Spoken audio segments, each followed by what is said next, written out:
Welcome to Live Parkinson's, Live an Exceptional Life. I'm your host, Chris Kustanbauter, and I've been living an exceptional life with Parkinson's for the past 15 years. Today, we have a truly exciting guest joining me. Dr. Elliot Justin is the founder and CEO of FirmTech, a company at the forefront of innovative health technology with a background in emergency medicine and a passion for improving lives through science and design. Dr. Justin has dedicated his work to creating innovations that empower people to take charge of their health and wellness. Dr. Justin, it's an honor to have you here and welcome to the podcast. Chris, great to be here. Well, you have a very interesting background. I wanted to talk just before we get into what you're doing now is just provide a little background. You went from an emergency room physician and then you've transitioned to developing innovative products. Can you tell us a little bit about that? Well, I spent many years in emergency medicine. That got me interested in how can we give people the knowledge and the data at home they can manage their healthcare and ideally have to go to their physicians less. So specifically in remote patient management technologies. So many years ago, I founded a company called SwiftMD with the goal of empowering people with the knowledge that doctors frankly would apply if they weren't motivated or limited, constrained by the electronic health record and what the insurance companies will pay for. Problems in the United States, frankly, elsewhere in the world as well too. So we get the healthcare that can be paid for, but it's not necessarily the healthcare that we need. So what do people most want from a physician? What do physicians provide free to friends and family? But that's not the way it works in the real world. People, they can't just get advice from a doctor. They have to make a visit, they have to spend time and money in order to get what they most need. And it's a tragedy. My managed care, Medicare, frankly, from my perspective, don't care because this device that we all have in our pockets is capable of managing with us almost all of our healthcare for nothing. But if people could have technology at home that would allow them to better assess their healthcare, and if we would empower people and the technology to make decisions for those common medical problems, the healthcare savings would be enormous. I'll give two examples. The most common traumatic injury in the company is actually something minor. It's an ankle sprain. And what do people want to know about an ankle sprain? Do I need an X-ray? Well, if you can stand on the leg, it's going to hurt, but you can stand on the injured leg. If you can take 3 steps without falling over, if you're not tender over the lateral part of the fifth metatarsal, which will be shown in a diagram easily, 99.5% chance it's not broken. So just put an ice pack on it. But how does the healthcare system actually work? Well, again, if a friend calls me up, I'll give them that advice over the phone. But if someone goes to an ER, an urgent care center, or their family doctor, they'll get examined. And then they'll get an X-ray because we have to be absolutely certain there's no problem there. And if the X-ray is negative, they're still going to put an immobilizing device on it. And then they'll want to see you again. Well, all those things cost money and time for something that should actually be free. Why can't a woman get a prescription without having to see a doctor for a yeast infection or for a common urinary tract infection? Two things that affect all women pretty much several times in the course of their lives. We end up having a mismatch in the healthcare system between the resource and the problem. Technology should be solving most of the common medical problems. Even the doctors take care of people who genuinely need to be seen by them.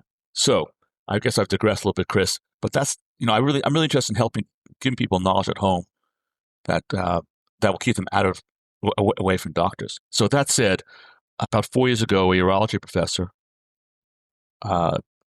came to me and said he wanted to count the number of nocturnal erections that men have. And I said, essentially, WTF, basically, why do we care about nocturnal erections? He said, well, the penis is the canary in the coal mine of cardiovascular disease, and nocturnal erections are a leading indicator of a man's cardiovascular health. And that kind of took me aback because, one, I was ignorant about this, and two, what would motivate men to improve their health more than their sexual function? Men care a lot more about their sexual performance than they do about some fluctuation in their blood pressure or their lipoproteins. And frankly, the blood pressure and lipoproteins are not even leading indicators. They're associations with disease. High blood pressure associated with stroke, for example. It's not predictive, though, unless your numbers are really extraordinary. Now, if your blood pressure goes from 130 over 80 to 150 over 90, that's a signal there might be a problem, but it's not predicting a problem. Whereas if a man's nocturnal erections come down by 50% and are consistently down, that man has an up to 50% chance of having a cardiovascular event the next 2 to 3 years. Well, that's predictive. So for men to have technology at home that will allow them to assess the duration, firmness, number of nocturnal erections, that would be profoundly valuable. And then, so this doctor challenged me a way of coming up with that, and we invented the Tech Ring, which is the world's first smart wearable for the assessment of men's sexual health and their cardiovascular health. And we've had 3 men get cardiac catheterizations that we're aware of. And the technology has revealed that the leading cause of erectile dysfunction in men is not what the doctors thought it was. We've documented 137,000 erections on 4,000 men. We have the world's largest database now of men's sexual health. The potential impact of this data, not just on improving cardiovascular health and inspiring men to comply with their diabetes regimens, take their hypertension pills, lose weight, be cardiovascular fit, but potential for people not just to have a better health span, but have a better sex span is enormous. We all would like to enjoy longer lives of lovemaking. And if we're enjoying longer lives of lovemaking, we're also going to get all the other benefits of sexual health, which are you don't have sexual health without cardiovascular health. Your immune system improves with sexual health. Men who have sex regularly, and three or more times a week, having worked out 3 more times a week, reduce their cortisol levels by up to 50%. That's the stress hormone. We know from a huge study in the United Kingdom of men over the age of 70, that men over the age of 70 who have sex 3 times a week versus less than 2 or 3 times a month, they decrease their risk of sudden major cardiovascular event, a heart attack, sudden death, angina, by up to 50%. And most important, and perhaps just as importantly, we know that and there's a reduction in risk of prostate cancer by having this one orgasm a week. Couples stay together, and one of the big concerns in our society today is disintegrating family. The divorce rate, as you know, is enormous, and the impact of divorce on the children is the children in divorced couple. The children are more likely to become alcoholics, do drugs, become criminals, not finish college, have lower incomes. I'm not saying people can't successfully single parent, but it's hard. And the benefit to people having couples that have sex in a committed relationship 3 times a week versus those that have sex less than 3 times a month, separation rate goes down by 50%. And so the impact would be enormous. So when this doctor approached me with this technology, my mind start to spin about the possible benefits of it. Yeah, and relating that to the Parkinson's audience, there's a lot of people with Parkinson's with rigidity and stiffness, and a lot of times we don't think about our sexual health and in terms of the caregiver as well. So can you talk a little bit about how the device that you have at FirmTech can help Parkinson's patients and their caregivers? Because I think that's one thing that often gets overlooked is that sexual health is kind of, when people talk about sex, it almost becomes like a taboo. People don't want to talk about it, but it does, like as you mentioned, it plays an important role in intimacy, mental health, and overall cardiovascular fitness and other things as well. So can you talk about how your FirmTech product can relate to people that have Parkinson's and or their caregivers? Sure. Well, I'll just give a personal anecdote. My father developed Parkinson's in his late years, and my mother regarded him almost like damaged goods. And he would complain to me about the impact upon the intimacy in their relationship as a consequence of his getting Parkinson's. And also, there are medications people take with Parkinson's that can have an impact upon their sexual performance. So the value of the device is it gives people data not just about the cardiovascular health, but about about the impact of the disease upon, but really more specifically, medications upon their sexual health. I'll just pick on myself. I'm 72 years old. I have a certain, I average 4 nocturnal erections per night. There are a certain duration of firmness. If I start taking medicine, or if I develop Parkinson's, I would want to know what's the impact upon my sexual health. Am I still able to perform sexually? What's the right dosage of these medications and their potential impact upon my sexual health? And then the obvious benefit in a relationship. Because men, and soon we're developing a device for women as well too. The fact that people have a significant chronic illness doesn't mean that their sexual health and their capacity for intimacy has been. That's no words. Okay. All right. So you were saying about your father with Parkinson's and taking medications and he felt that he would still enjoy sexual activity, but my mother regarded him with some of his motor disorders as being, in his words, damaged, and he felt it impacted he was very stressed because he had Parkinson's, and he felt increased stress because of this withdrawal of intimacy from their relationship. I mean, the relationship between Parkinson's and ED is interesting, and not much is really known about. I mean, the incidence of erectile dysfunction is felt to be twice as high, as I recall, among men with Parkinson's as among men of equivalent age, overall health. Well, is that true? I mean, it's that because those are being reported by with subjective questionnaires. our device can actually say, well, is that really true? So I would love to have a Parkinson's researcher actually utilize our technology to further assess that, whether that is the case. There have also, as I recall, been reports in the medical journals about about erectile dysfunction being an early sign of Parkinson's disease, not just cardiovascular disease. Well, those reports are retrospective. They have to do with men who develop Parkinson's saying, oh, yeah, well, whatever. I don't recall the study exactly, but yes, 6 months ago or a year ago, I started to develop erectile dysfunction. But that's subjective reporting.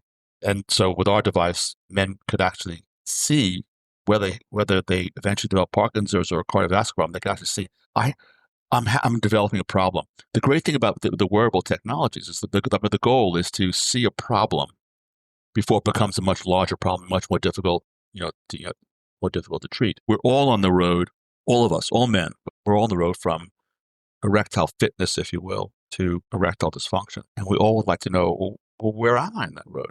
I'd like to slow down. I'd like to make a U-turn, but we can't look under the hood. We don't have any data. We're driving without data. So it's no wonder breakdowns and crashes occur. So our technology gives men and healthcare providers data, a dashboard that tells them where they are. So with our technology, we have 4,000 men in database, and most of those men between the ages of 45 and 70. So with our database, men get compared to 1,000 men or more men, 5 years older than them, or five years younger than them, and then they know where am I in comparison to these other men, and where am I in comparison to optimal men, to men who've optimized their sexual health in this category. So, I think the technology on the research side would be really valuable for physicians who are researching Parkinson's, because they could figure out, is this an early warning sign of Parkinson's, and what's the impact of the medications?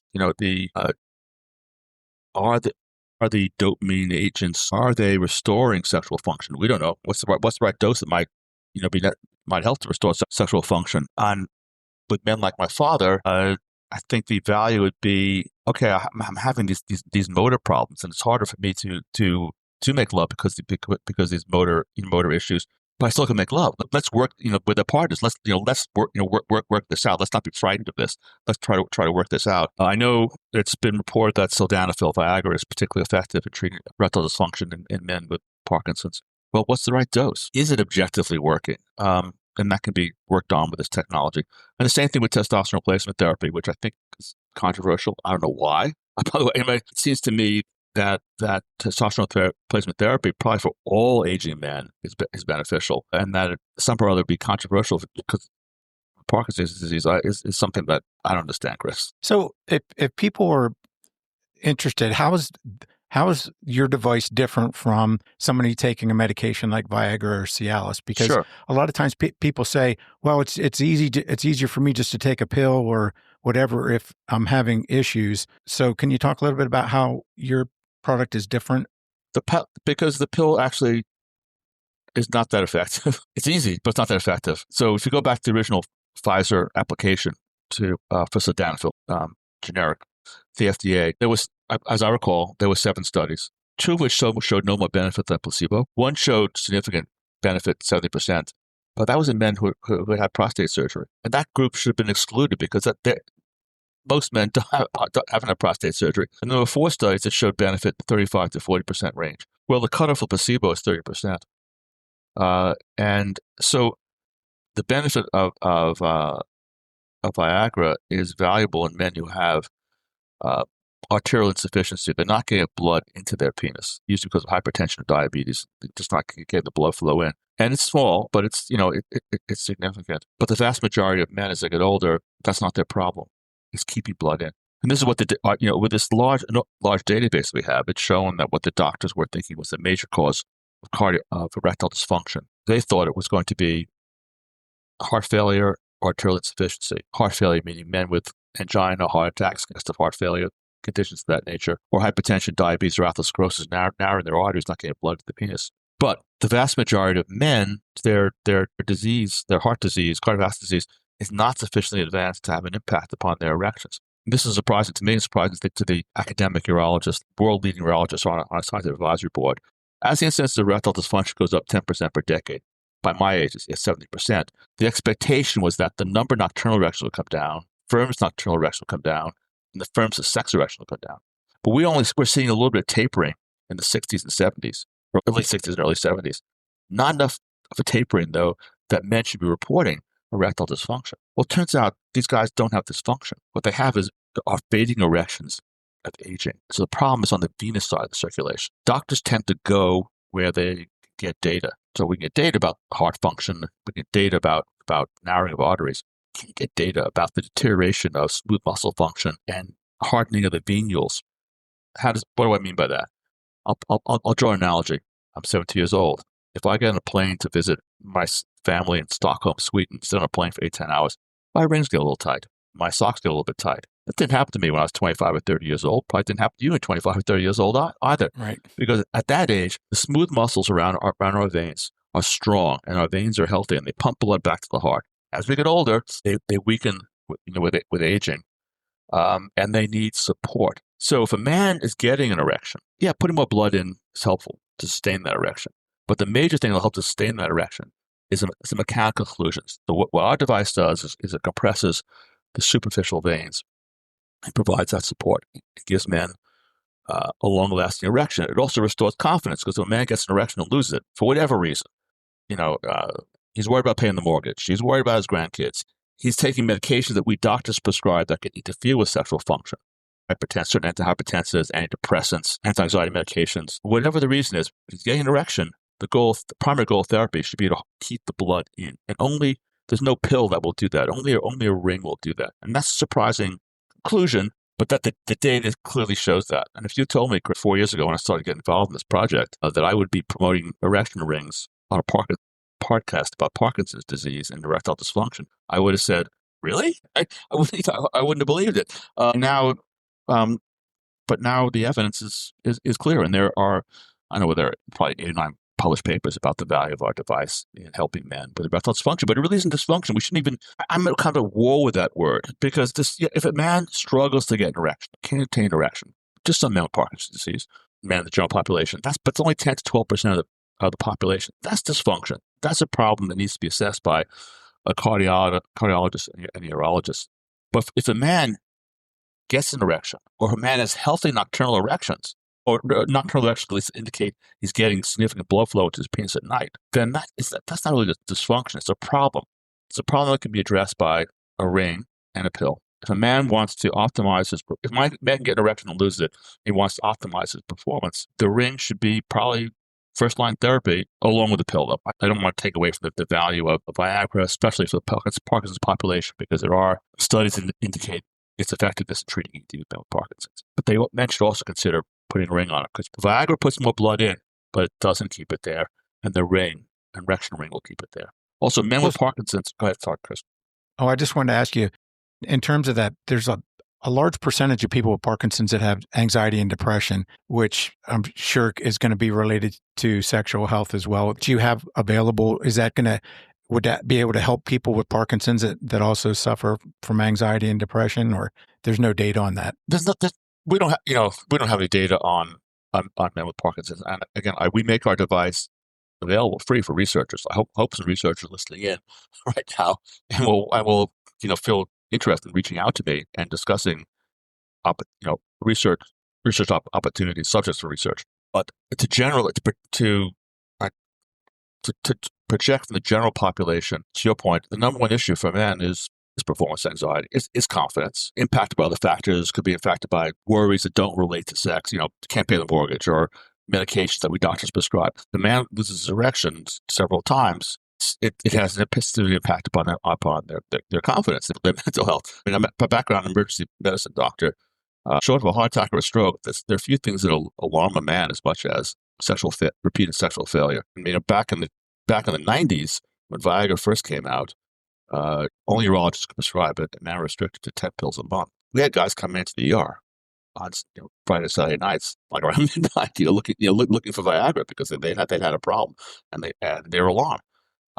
For men with Parkinson's, if they're getting nocturnal erections, you won't know that without the data, or you're getting erections, but you're losing them. The ring will help you. I guess the question I have is, a lot of people help you with confidence, because the ring is going to keep you hard, man. And a man who's staying hard is in a very different mental state about anxiety than a guy who's losing his erection. Sorry to interrupt you. Oh, that's okay. I was just thinking a lot of times sexual health is something that's difficult for a lot of people to talk about. So for people with Parkinson's, do you have any suggestions on how they might approach using the FirmTech device or talking to their care partner about sexual health and their feelings? Yeah, if that's a difficult question because every relationship is different, but in a sense, our relationship is also the same, and that people need to communicate about these subjects, and given the importance to sexual performance, to mental health, and to the intimacy in a relationship, don't think that men with Parkinson's should give up on this. They need to communicate with their partners that they want to continue to make love, and they want to figure out how to do this most effectively. And obviously, if it's a motor disorder, people need to communicate about what positions are going to work. If, on the hand, it's also important to get the data, because a man is struggling, is losing his erections, or even not getting them, to have the nocturnal data and see whether the potential is there to have erections. Because again, if a man is having 2 or more nocturnal erections per night, and we have a 1-10 scale, and the strength is greater than 5 or 5.5, that man can still perform sexually. And that's very reassuring to the man. It's also something that obviously needs to communicate to his partner. I think that most practitioners, most doctors are unaware of our technology, especially if they're not out of the field of urology. And if they want to learn about it, it's up to the patients to educate them about it. Doctors don't like that. All patients today go online, and doctors need to no longer have. Doctors need to accept the fact that their authority is no longer unquestionable, and that the patients actually can educate them. That's a difficult conversation as well too. But I think it really starts with the relationship between the man. What are your goals? How can you achieve those goals? The goal is to continue to make love. Getting data is valuable. The utilization of rings in addition to Viagra is valuable. So I think the FirmTech can help these people. So is your device considered a commercial product, or is it an FDA regulated medical device? Both. It's technically, or legally rather, it's a Class 2 medical device and K-waived. And what does that mean? That means that we're approved by the FDA for safety. We're not approved by efficacy. We can't claim that we are a diagnostic, for example. It's something that's getting full approval. Well, we are covered by FSAs and HSA plans, or the blues. And in order to do that, we have to address the 510K waived issue. We have to demonstrate efficacy, which is why we've been doing, one of the reasons why we're having all this research performed. And there are several published papers about our device, its safety, its efficacy. So we need to apply to get that, become a full Class 2 medical device. But it's expensive. I know. I mean, if Chris, in the fantasy world, the FDA would come to me and say, "Hey, what you're doing is really great. How can we help you move this forward?" But you and I both know that's not the real world. I have to pay lawyers, and I have to wait for things to get processed.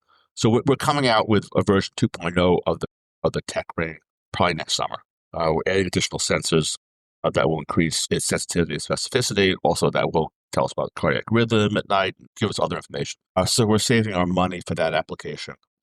So are there clinical studies that are being conducted to support efficacy, or? Well, yeah, many. I mean, if you go to myfirmtech.com and click on the science section, you'll see them. So the gold standard for assessing what's called nocturnal penile tumescence, NPT, the gold standard is a device called a Rigiscan, and it's fallen out of favor in the United States because they cost $16,000. You basically have to go to a sleep lab and stay overnight. Our device can be used at home under real life circumstances. But the readings of the Rigiscan are regarded as the standard in assessing sexual health by looking at nocturnal erections. And there are 3 papers that one's in Japan. It's been presented. There's another large study that's being conducted in Egypt that's going to be presented at the National Society for Sexual Medicine in February. It's going to have over 100 patients in it. And there's a third one going on in Spain. These studies all show that our device is, I've seen the preliminary data. They show that our device is as accurate as the Rigiscan, so this old gold standard. Urologists also use a Doppler ultrasound in the office to look at sexual function. It's limited because it's not being done under real life circumstances at home. It's not looking at nocturnal erections overnight. And there are 2 papers. One's at the University of Utah. The other one's at Baylor. That are looking at this, and the data is positive. All these, and there are studies looking at utilizing our device to tell people what the right dose of a PD5 medication is. That's Viagra or Cialis. Do you even need it? If a man has 4 nocturnal erections per night, the pill's treating his head, which is fine. The placebo effect is really powerful. What we do with those medications right now is we just give people a pill. I mean, if a man with Parkinson's goes to a doctor and says that he has erectile dysfunction, they hardly ask any questions. They should ask, is your trouble that you can't attain an erection, or you get an erection and you lose it? Because most of them get an erection and lose it. But the doctor will just give them a pill. What's the right dose? We don't treat blood pressure that way. We don't treat blood pressure without a blood pressure machine. We don't treat cardiac arrhythmias without electrocardiogram or a Holter monitor. But somewhere in the area of men's sexual health, we just give out pills. And that's just not scientific. We want to take healthcare in the 21st century, sexual healthcare, the 21st century, objective, actionable, most important personal data, because we're all different. So yes, the research is being done. When we apply next summer to the FDA for version 2.2 to the device, I'm confident that we will achieve regulatory recognition by the FDA as a diagnostic. But then we have to go to Medicare and the Blues, Medicaid, and apply for them to cover it. It'll be 2 years, Chris. Okay. No, you brought up an interesting point in terms of the device, but you also talked about medication. And I think that's one thing that, at least from my experiences, when you go to the doctor, that's one thing they don't typically ask about is sexual health, unless the patient brings it up. Why, from your perspective as a physician, why do you think that is? It's, to my mind, I'll use the word stupid and uncaring. So why is that? Well, you can say culturally where we're still, a prudish society. And that's not really true, though. Maybe doctors are. I think there's several issues here. One, there's no money in it. So the whole healthcare right now is driven by the electronic health record. People get the care that can bill for, as I indicated earlier. Not necessarily the care that they need or want, but the care that can be billed for. So if I'm examining, I'm putting myself in like an internal medicine situation. If I'm seeing a Medicare patient, I don't make any. I have to examine. I have to on history. I have to query a certain number of systems. And the physical part, I have to examine a certain number of systems in order to maximize my reimbursement. There's no box for asking questions about sexual health. There's no box for examining sexual organs. So there's no financial incentive. However, the point is how we're prudish. People don't want to talk about it. Doctors don't want to talk about it. The fundamental problem is there's no money in it. If there was money in it for the doctors, every man, every woman would be asked questions about their sexual health. And sexual health is so important to our overall health. It's really appalling. The other area is doctors today don't want to spend any time with people. They don't make money that way. Average doctor. Well, I just focus on one study in neurology done by Dr. John Mulhall, who I really admire. He's at Memorial Kettering in New York. And he did a study looking at how long a urologist spends with a patient, talking with them. 7 minutes. Well, it's not a lot of time. So you're not going to really find out details. I'll give you an example. One, if you're going to ask what is a man's problem is he can't attain an erection or that he loses erection, both those situations need to lead to other questions as to under what circumstances, what's going on with your partner, is it alcohol, drugs, what else is going on. It's 15, 20 minutes to really take a good sexual history. And the doctors don't want to do it. They're too busy. There's no money in it for them. And it's wrong. Yeah, I just thought that was interesting because I'm glad you provided that perspective, because a lot of times you don't get asked that when you go to the physician's office. And I was just wondering why that is. And because it is whether you have Parkinson's or not, it's such an important part of relationships and mental health and just overall fitness as well. Let's compare it to another problem. If you or I told the doctor, I feel short of breath, the electronic health record is going to give them a list of conditions to rule out, a list of questions to ask. If a man tells the doctor he has ED, there's nothing. So I wasn't thinking about this 4 years ago because I wasn't involved in the sector of health, and now it's just a glaring gap. Yeah, it does make sense. So to switch gears a little bit, can you tell us a little bit about how your product works, and then where do they have to see a urologist to get a prescription, or is this something that they can get over the counter? Sure. So basically, we've embedded sensors into an erection ring. I don't like the phrase cock ring because that puts it in the one. May sound like a sex toy, a novelty. Two, it's really an erection ring because it's giving you data about your erections and it helps us to sustain along your erections.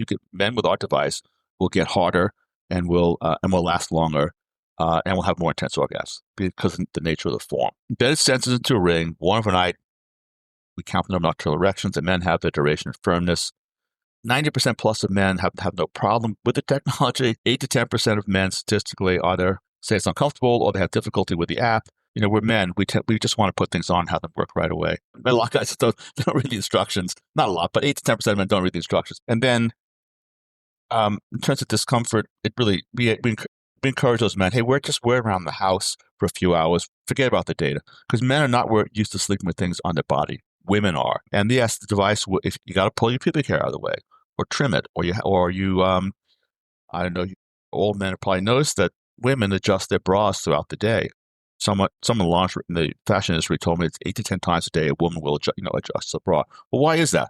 Because the bra has silicone in it and it's pulling on, kind of pulls on the skin, and the women just re-stretch it. Same thing with our device too. If you're wearing it over, I'll talk for myself. Well, sometimes when I'm using it, I wake up at 3 or 4 o'clock in the morning and it's like irritating me. Well, I just unhook it, rehook it, reposition it, and the problem goes away. So the vast majority of men, now we're talking about 99.8% of men after 2 or 3 uses, are comfortable with wearing it overnight. So you can learn more about the device by going to myfirmtech, myfirmtch.com. Click on the sign section. If there are people out there that want to reach me personally, just reach. I'm Elliot, Elliot at myfirmtech.com, and I spend about 4 or 5 hours a week just answering questions from doctors or from potential customers, men, about their sexual health. And go ahead, Chris. I was just going to say, based on what you're saying, it's continuously monitoring data while you sleep, and it's transferring that to an app then, which right. you can transmit. It's an easy to use app. It's Bluetooth enabled. The Bluetooth is off when it's on your body because of concerns about radiation. This device we all carry around is much more dangerous than a little bit of Bluetooth in our regimen. It's Bluetooth enabled. We provide notifications. Hey, it could be, hey, Elliot, your nocturnal erections are 20% less hard this month than they were last month. Have you had a change in medication? If this problem persists, you should see a doctor. Or it could be something positive. It could be, hey, Elliot, your sex erections or sex duration is improved by 20%. Way to go. What's changed? In your lives. And on the account page, people can put in the name of their doctor or doctors so that the doctors can get their data. All of the data points have graphs associated with. So it's not just, hey, last night I had X number of nocturnal erections. Here's your trend over time. Now, is there an age limit or age range for the device? Because some people develop early onset Parkinson's, and then there's other people that are in their 70s and 80s. Or is this can be used by anybody? There's no age range. I mean, we have men in the database from 24 to 82. The vast majority of men being in the age group that you're concerned with Parkinson's, which is men in their late 40s to their late 70s. That's where I would say probably 3/4 of the men are in that. Maybe like 70s men aren't that age group. Okay. And so to get the device, if someone in the audience that has Parkinson's says, hey, I want to get the device, and do they have to contact their urologist, or can they go to your website? How does that work? It's direct to consumer, like many consumer wellness products. If you want a blood pressure cuff or a digital scale or a pulse oximeter, you don't need a doctor's prescription. We're not covered by Medicare. We are. If you have the FSA or an HSA plan, it'll pay for it. We're not yet covered by Medicare, as I said earlier. I think it's going to take 2 years. So you don't need a prescription. It's it's essentially over the counter online. Is most of our business. Okay. And they would just go to the website and order it, and then it's delivered. I guess from my perspective, it's no different than wearing an Apple Watch. That's collecting data. It'll tell you exercise, or there's a lot of different Parkinson's apps out there that you can use that'll measure your motor symptoms and collect data. So this is really no different than that. It's just helping you with your sexual and your emotional well-being. Yeah, but we live, Chris, in this incredible age of healthcare wearables, even down to sectors, if you will, with Parkinson's. Yet there's a gap, and that gap is sex. And what's more important to most people? That's not, so it's really giving people the vital signs of their most vital organ. And again, I'll go back to my father. It was frustrating to him when he was regarded as being damaged because he had Parkinson's. He wanted to have continued intimacy despite his motor, issues, but he didn't get any support from his his wife or from his doctors about this. There was just, to your point, no one asked him about it. I'm his doctor's son, so he discussed it with me, but never discussed it with his doctor. His doctor never raised it with him. He was getting a particular message from his wife about, well, you're ill now. And so we need to be more open about these things and recognize the importance of sexual health and intimacy to people's overall well-being. Yeah, whether you have Parkinson's or not, I think that it's important. And it also helps the caregiver as well, because sometimes I guess they have to switch roles from caregiver to intimacy partner, and sometimes that maybe can be difficult as well. Yes, yeah. And Chris, it really, people, it behooves the doctors, and they won't do it, to ask about this because it's so important. So if you could leave the audience with two key takeaways from our discussion today, what would they be? If you're concerned about your sexual health, and all men should be, whether you have Parkinson's, don't have Parkinson's, and you're over the age of 45, 50, you should get the data about your sexual health.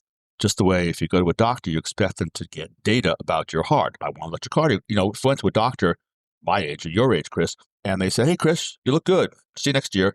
We expect to get baseline electrocardiogram, low proteins, and anti-inflammatory markers, a whole series of tests to establish a baseline. So if we have a problem, we can then measure, assess the difference. It's the same thing with sexual health. So my first message would be, if you're over the age of 45, 50, get the data for your sexual health. If you want to optimize your performance, whether you have performance and pleasure, whether you have ED or don't have ED, whether you have Parkinson's or don't have Parkinson's, a ring is as effective, if not more effective, than tadalafil, Cialis, in 2 studies. But both work really well together. The PD-5 medications, Viagra and tadalafil, they put blood in. The ring helps to keep it there. We need to think about rings not as crutches, but as optimizers. So get the ring for data. Get a ring for your performance. Yeah, it's just like any other technology that's out there. I mean, like we talked about the Apple Watch or any other type of watch, or some of the other apps out there that track things. So to plug your product, how would you, again, just tell people, here's where you can get the product, here's where you can go if you have questions, where would they go? Sure. Go to myfirmtech, myfirmtch.com. If you want to get answers to your question specifically, either you can go to the science section, or you go to customer service at myfirmtech.com, or you can reach me directly at Elliot myfirmtech. Right, great. Well, I want to thank you for being on today, because I really think this is an important topic that doesn't get addressed, especially with dealing with the Parkinson's community. But a lot of times people think, well, I'm dealing with my motor symptoms and other non-motor symptoms. But sexual health is also an important piece of that to maintain good mental health and intimacy with your partner and or caregiver, and just overall health. So I think this was an important discussion, and I want to thank you for being on the show today. Chris, thanks so much for having me. I really welcome the opportunity. And if people have any questions, I'll make sure I point them in your direction. So again, thanks for being on. I'll appreciate it. Thank you. Thanks.